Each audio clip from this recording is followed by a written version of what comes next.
मैं कभी sir yes.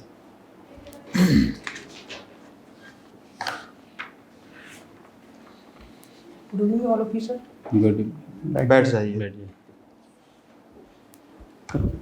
Arvind Ahirwar ji, जी sir, thank you sir. Chhatarpur से हैं आप। जी सर। छतरपुर की क्या विशेषता है पर्यावरण की दृष्टि से? सर छतरपुर जो एक संरक्षित वन क्षेत्र है सर। छतरपुर संरक्षित वन क्षेत्र है। जी सर, संरक्षित वन मंडल है सर। संरक्षित वन मंडल है। क्या होता है संरक्षित वन मंडल? सर यहाँ पर सर जो व्यक्ति होते हैं उनको एक सीमित मात्रा में हाँ। परमिशन दी जाती है जंगल से लकड़ी कलेक्ट करने में या अपने जानवरों को चराने के लिए। हाँ। जी सर।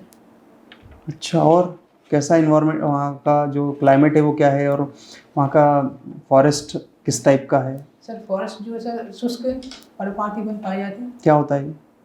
सर इसमें सर जो बारिश होती है सर वो 75 से 100 सेंटीमीटर के बीच होती है सर। और सर ये जो गर्मी होती है सर तो पत्तियाँ गिरा देते हैं सर गर्मियों में। और सर यहाँ का जो वन क्षेत्र है सर लगभग 20% है सर। सहायक वन संरक्षक की क्या और वन क्षेत्रपाल की ड्यूटीज़ में क्या अंतर है? सर सहायक वन संरक्षक की ड्यूटी सर एसीएफ को कोऑर्डिनेट करना, उसके बनाए गए जो कार्य योजना है उसकी जांच पड़ताल करनी है।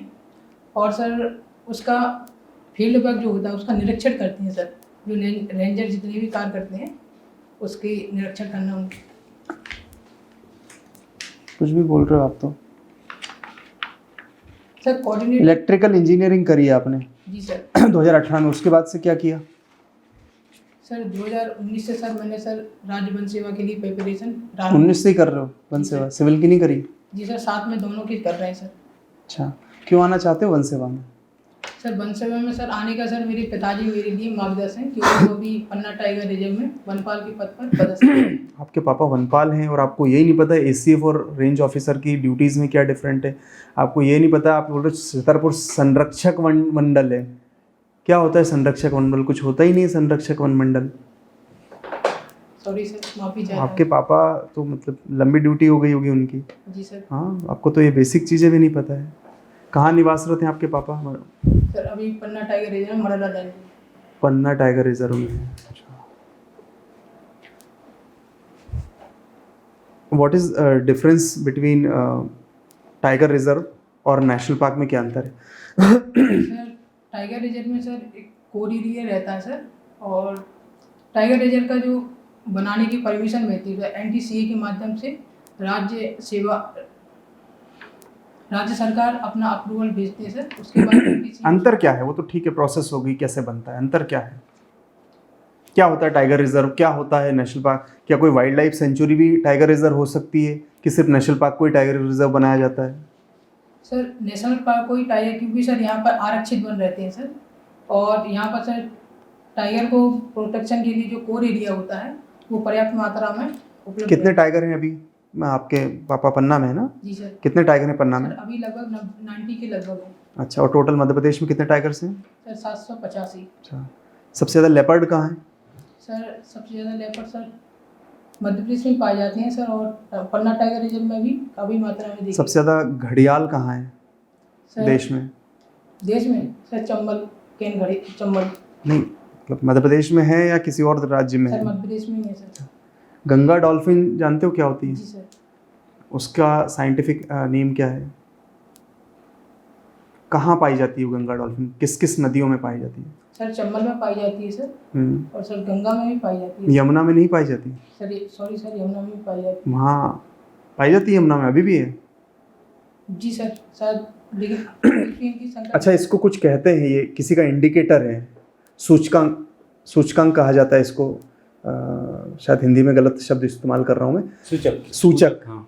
सूचक है किसी चीज़ का गंगा डॉल्फिन? किस चीज़ का सूचक है?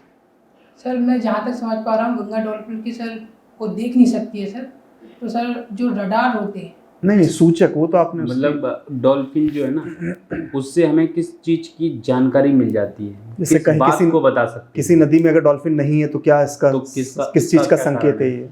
या किसी नदी में ज़्यादा डॉल्फिन है तो किस चीज़ का संकेत है? सर ये मैं जहाँ तक समझ पा रहा हूँ सर प्रदूषण का संकेतक होते हैं सर वो। सर ठीक, थैंक यू सर। अच्छा अरविंद ये बताइए जी सर। कि हमारे देश का वर्तमान प्रधानमंत्री कौन है? सर माननीय श्री नरेंद्र मोदी।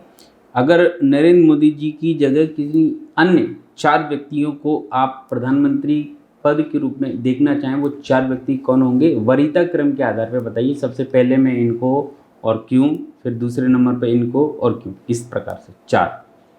सर मैं प्रथम नंबर पर सर माननीय श्री नितिन गडकरी को रखना चाहूँगा सर। ठीक है। क्योंकि सर उनकी जो कार्यशैली है सर वो बहुत ही प्रगतिशील है। क्योंकि उनको sir man of highway man बोला जाता है, क्योंकि उनकी कार्यशैली से जो हाईवे है सर वो एक अंतर्राष्ट्रीय पहचान मिली है, हाईवे जो भारत में बनाया गया है। ठीक है। दूसरे नंबर पे सर दूसरे नंबर पर है श्रीमती सुश्री ममता बनर्जी को रखना चाहूँगा सर।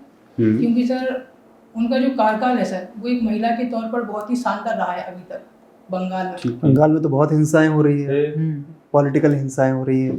अभी हमें ये भी देखने को मिला है कि बंगाल में एक जो है वो रेप जैसी घटना घटित हुई, कितना जो राष्ट्र बहुत ही जिसने अमानवीय हिला दिया। कृत्य डॉक्टर कितने लंबे समय से हड़ताल पे थे। टेस्ट कर रहा है। जी सर मैं इस बात से आपकी बात से सहमत हूँ सर। लेकिन सर ऐसी घटना सर मैं जहाँ तक देख पा रहा हूँ हर एक राज्य में होती है, लेकिन एक घटना के आधार पर हम किसी भी राज्य को या वहाँ के मुख्यमंत्री का मापन नहीं कर सकते हैं सर। ठीक है। तीसरे नंबर पे कौन है? सर तीसरे नंबर पर सर मैं माननीय गृह मंत्री अमित शाह को रखूंगा सर। ठीक है, क्यों? क्योंकि सर जिस प्रकार से सर धारा 370 जम्मू कश्मीर से हटवाने में उनका योगदान रहा, और अभी जो नक्सलवादी जो समस्याएं हैं उसको समाप्त करने में उन्होंने 2026 तक इसको एक रणनीति बनाई है, उसमें भी उनका काफ़ी महत्वपूर्ण योगदान रहा है सर। ठीक है। चौथे नंबर पे? सर चौथे नंबर पर मैं माननीय राहुल गांधी जी को रखूंगा। क्यों? सर क्योंकि सर उनका जो व्यक्तित्व है वो भारत जोड़ो यात्रा के बाद से बहुत ही लगावशील है, और जमीनी स्तर पर व्यक्तियों में उनका एक प्रभाव देखने को दिखाई दे रहा है। उसके बाद भी चौथे नंबर पे रखा उन्होंने। हाँ। जबकि विपक्ष के नेता हैं वो। बाकियों की अपेक्षा आप राहुल जी को कम आंकते हैं, इसका मतलब? राष्ट्रीय अध्यक्ष हैं सबसे बड़ी विपक्ष सर पार्टी मेरा के। मानना सर आंकने से नहीं है सर, अभी मैं अपने जो मेरे परिप्रेक्ष्य है उसके माध्यम से मैं रख पा रहा हूँ। अच्छा, लास्ट क्वेश्चन, आपने अरविंद केजरीवाल जी को कहीं स्थान नहीं दिया, इसका क्या कारण? सर इसका जबकि कारण सर दिल्ली में काफी लंबे समय से विकास की मापदंड हम देख शिक्षा में रहे अच्छा हैं, काम। शिक्षा और तमाम क्षेत्रों में, और इतना कार्य करने के बाद भी और भारी बहुमत से दिल्ली की जनता ने उनको विश्वास दिया है, तो ऐसी स्थिति में आप अरविंद केजरीवाल जी को कहीं पे भी स्थान नहीं दिए। बस ये आखिरी प्रश्न और आखिरी आप सीमित उत्तर दीजिए। सर इसके लिए सर मैं जो उनको इस श्रेणी में नहीं रखना चाह रहा था, क्योंकि सर अभी उन्होंने जमानत के आधार पर वो अभी बेल पे हैं सर, और इसी कारणवश उन्होंने मुख्यमंत्री के पद पर से इस्तीफा दिया है। और जो शराब नीति है सर कहीं ना कहीं उसमें जो न्यायालय है उनको उसमें एक अभी आरोपी तो साबित नहीं हुए, लेकिन उसमें उनको एक तरीके से बरी भी नहीं किया गया सर। ठीक ठीक। तो ऐसे तो फिर आपने जो अमित शाह जी के लिए बोला है उनके ऊपर तो और भी गंभीर आरोप लगाए गए, और इसके लिए तो उनको दंडित भी किया गया है। गोधरा कांड के मुख्य आरोपी उन्हीं को बनाया गया था सर, लेकिन जो साक्ष्य थे और वो हिंसात्मक रूप मतलब जो वो तो देखा जाए तो धार्मिक असहिष्णुता का एक परिचय है। सर माननीय सुप्रीम कोर्ट द्वारा सर ऐसे मामले में सर मुझे अभी कोई जानकारी नहीं है सर।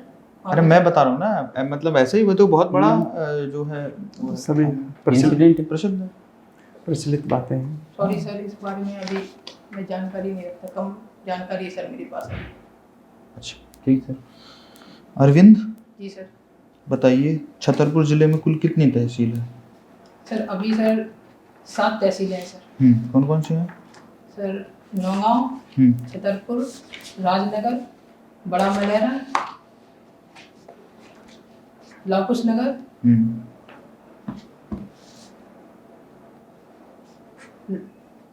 सर माफी चाहता हूँ इतनी याद कर पा रहा हूँ। कितनी ही याद कर पा रहे हैं। जी सर। छतरपुर जगह में एक धार्मिक स्थल है जिसको बुंदेलखंड का केदारनाथ कहते हैं। जी सर। कौन सा है? सर जहाँ तक मैं याद कर पा रहा हूँ सर जटाशंकर सर।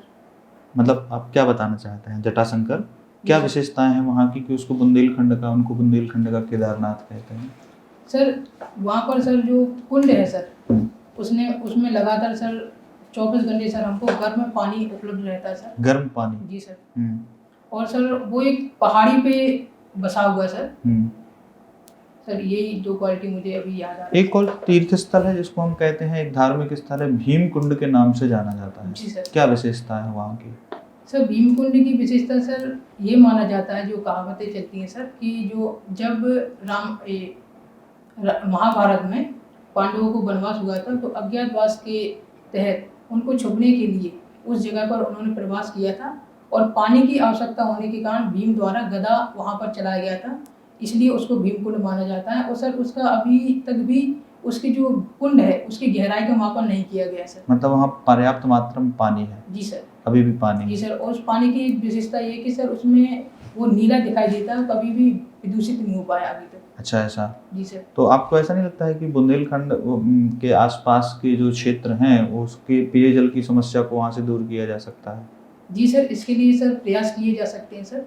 हाँ, लेकिन- सरकार के द्वारा क्या अभी कोई प्रयास किया जा रहा है? सर अभी तो मेरे ध्यान में सर ऐसा कोई अभी याद नहीं है सर। अच्छा, आपने कहा कि अमित शाह जी इसलिए खास हैं क्योंकि उन्होंने धारा 370 समाप्त कर दी थी, जी सर। उन्हीं के नेतृत्व में हुई जी थी, सर। है ना? जी सर। धारा 370 जब जम्मू कश्मीर का भारतीय संविधान बना तब उस समय उसको ऐड कर दिया गया था। जी सर। जम्मू कश्मीर का संविधान बना तब जी उस सर। समय ऐड कर दिया गया जी था। सर। तब बहुत सारे हमारे संवैधानिक ऐसे प्रावधान थे जो जम्मू कश्मीर पर लागू नहीं होते थे। जी सर। निर्वाचन आयोग, सुप्रीम कोर्ट, तमाम ऐसी चीज़ें। जी सर। लेकिन जब इन्होंने 2019 में इसको समाप्त किया जी तब सर। तक भारतीय संविधान का 75% पार्ट जो है वो जम्मू कश्मीर के पर लागू था जी और सर। जम्मू कश्मीर हमारा अखंड राज्य था। जी सर। तो फिर 25% को लागू करने के लिए 370 को समाप्त करने की क्या आवश्यकता थी? क्यों इतना बड़ा कदम इन्होंने उठाया? तो हम आपसी सौहार्दपूर्ण तरीके से भी लागू कर सकते थे, जैसे हमने पूरा 75% संविधान लागू किया। जी सर, मैं जहाँ तक समझ पा रहा हूँ सर, वहाँ पर सर भारतीय संविधान जो पूर्ण रूप से लागू नहीं था सर। जैसे कौन से वहाँ पर सर- भारतीय संविधान के कौन से प्रावधान लागू नहीं सर थे? जैसे सर वहाँ पर जो अनुच्छेद 35A उसके तहत सर कई जैसे वहाँ पर सर आपने कॉन्स्टिट्यूशन में 35 से पढ़ा है? जी सर, जो धारा हटाई गई है सर नहीं, मैं तो सिर्फ ये कर रहा हूँ, आपने तैयारी के दौरान कहीं पर भी आर्टिकल 35A जो है कहीं लिखा देखा है? Sorry sir. कहीं पढ़ा है? सॉरी सर, नहीं पढ़ा क्या मूल संविधान में 35A था? सर, वो धारा है सर। अच्छा, मैं सिर्फ ये पूछ रहा हूँ मैं, क्या भारतीय संविधान के मूल संविधान में 35A था? सॉरी सर, मालूम नहीं सर अभी। अच्छा, तो फिर आप और कौन से पार्ट लागू नहीं थे? सर वहाँ पर सर जो यहाँ के निवासी थे उत्तर भारत के, वहाँ पर सर मकान उनके नहीं, मैं तो सिर्फ संविधान के पॉइंट ऑफ व्यू से जानना चाहता हूँ, संविधान के और कौन से प्रावधान वहाँ लागू नहीं थे? माफी चाहता हूँ सर, अभी रिकॉल नहीं कर पा रहा। चलिए, ठीक है, थैंक यू। ठीक है। Thank you sir. Okay, thank you.